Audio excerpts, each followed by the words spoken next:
Welcome back, guys. It is a windy day here in South Carolina. I was going to do this video down in the garden, but man, the wind is picking up.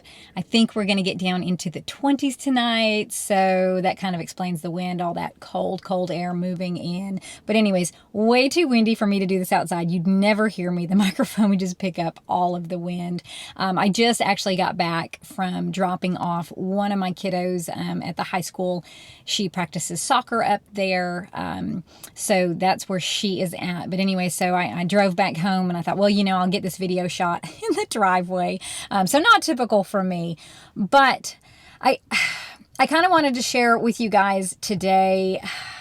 I was reading in the Bible, in the book of Daniel, and I was reading about King Belshazzar and how he had this feast with his wives and concubines and lords and all these people, and they were drinking from the cups that his father, Nebuchadnezzar, had taken from the Jewish people, right? These were the things that were in service in the temple. And so they were drinking wine from those, and they were praising gods of gold and silver and bronze. And anyways, the story goes that as the night went on, the king actually saw a hand appear, and it wrote an inscription upon the wall, but nobody knew what the inscription said. The king didn't know, and he asked all the wise men and all of the soothsayers and all that, if they could interpret it, and nobody could.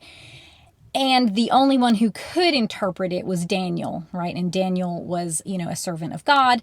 And it just got me to thinking about what is going on in our world today, about how a lot of people just still, things are happening right in front of them, but they can't decipher it. They can't figure it out, or they don't want to figure it out. Maybe they're comfortable where they're at. They just keep thinking that things are going to go back to normal. They may be struggling a little bit, but they have that hope that everything's going to be, turned around.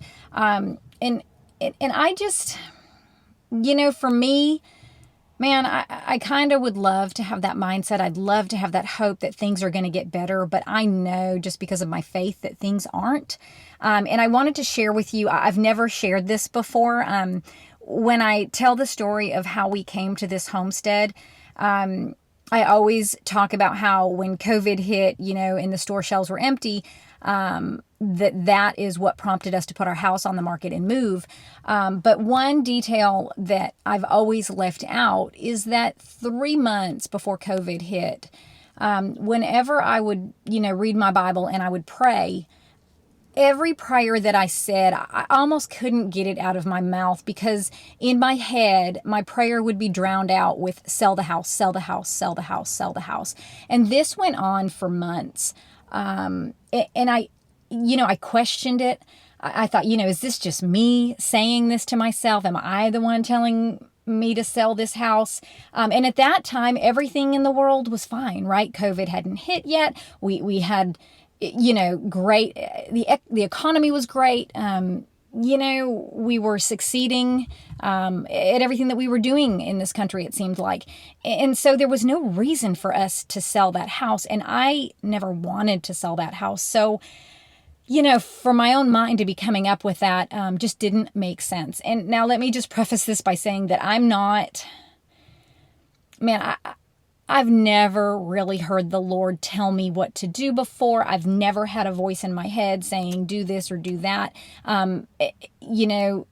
If I've ever thought of something, it's been very, very quiet. And I always do question it. Is it me?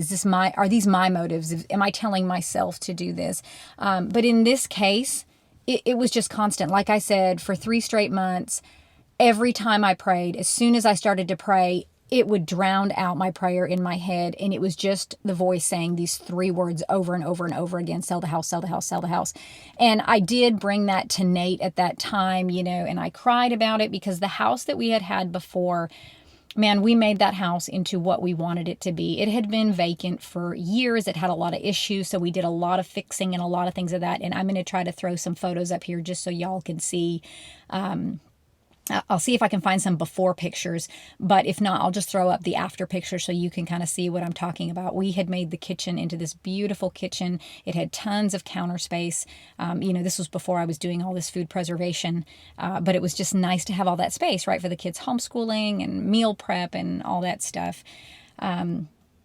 So anyways, I just kind of ignored it because I didn't want to sell the house. I didn't want to move. I was happy where we were. I was nervous, right? I mean, we would have to sell that house, and where were we going? I didn't know that. It's like, the Bible says, I'll be a lamp unto your feet, right? Well, I want like that high powered flashlight with 15,000 lumens that I can see far, far into the future, right? Of where I'm going and what I'm coming, up to. But this just simply was just sell the house. There was nothing else. I didn't know what else was coming down the pipeline. So anyways, then when COVID hit, that's when I panicked. And so that is when we did sell the house. I would love to say that I obeyed God, but I didn't. I sold the house for my own motives at that point because I got nervous that we weren't going to have food, and I do feel like the Lord was telling me to sell the house prior to that because obviously He knows what's happening. He knew what was coming. And so I really feel called to prepare. I would not have upended my life and my family's life if I didn't feel very strongly about it. If you've seen past videos, this was never what I planned. This is never what I wanted. It was never in my line of sight. Sometimes I joke with Nate and I say, hey, when we met, that first day that we met, because we got married very quickly after we met, I said, geez, did you ever think that we'd be doing this, And he said, no. So neither one of us really ever dreamed of animals and farming and gardening and all that stuff. But I think that we all, at this time in the world, we all either need to start or continue to prepare or up our preparations. I mean, just like I said earlier, gosh, the writing's on the wall. It's right there. Things are not going to get better. We do have an election coming up next year. And, in my mind, even just a few years ago, I thought, that's going to save us. That is what's going to change everything. Everything's going to be okay. If we can just get some good people in the government, it'll change everything and everything will be amazing again. And I've come to the realization over time that that's not the case. No matter who gets into office, even if it is my candidate or your candidate that makes it, that person is not going to change the course of the world. They are not going to change what's happening as much as I want to think that they will. Even if you do get someone better in office and they change some policies and things like that, where we're at this point, how far we've been drugged down with all of the spending and the inflation and everything, that's going to take years and years and years and years to be fixed, if it ever is. And just as far as the corruption in our world and the evil in our world, will we ever be able to eradicate that? No, we won't.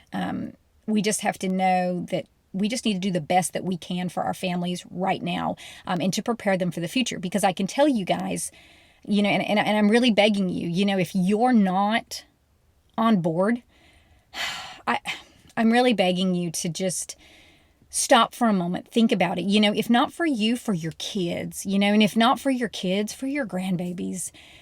Because I can go hungry. I could starve to death.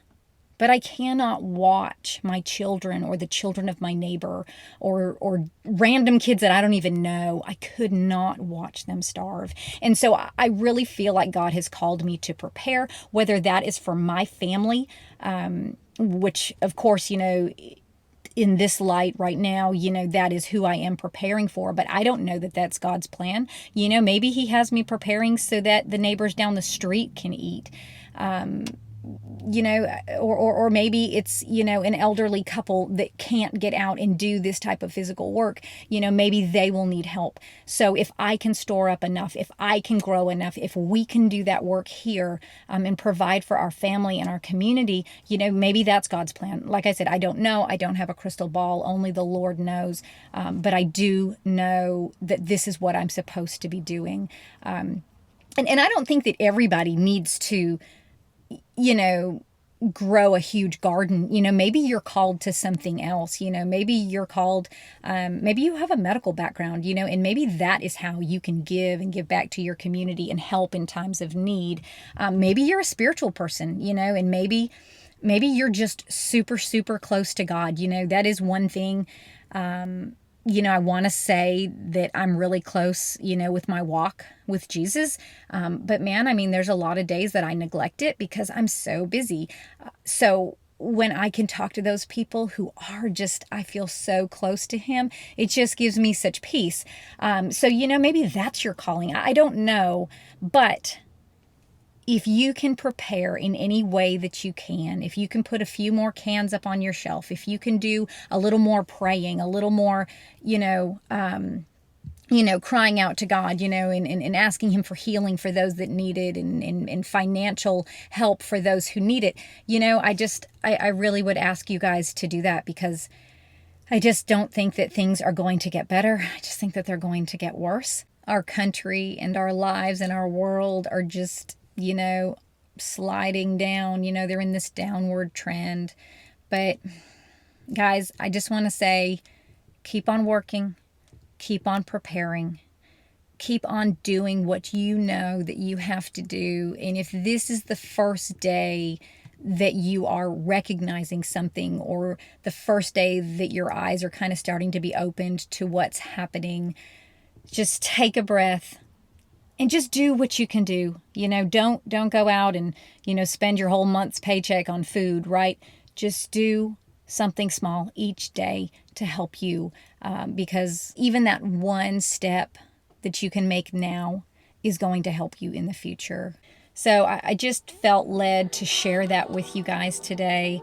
I hope that maybe that helps you. Maybe that gives you a little bit more of an insight into our lives, and what I can share with you about sort of what's going on in my mind and how we got here and all that stuff. But guys, just keep preparing, just keep doing what you can do. And if y'all like this video, please give it a thumbs up, and please hit that subscribe button. We'll have more content coming out shortly. But thank you guys so much for hanging out with me today, and I hope you all have a great rest of your day.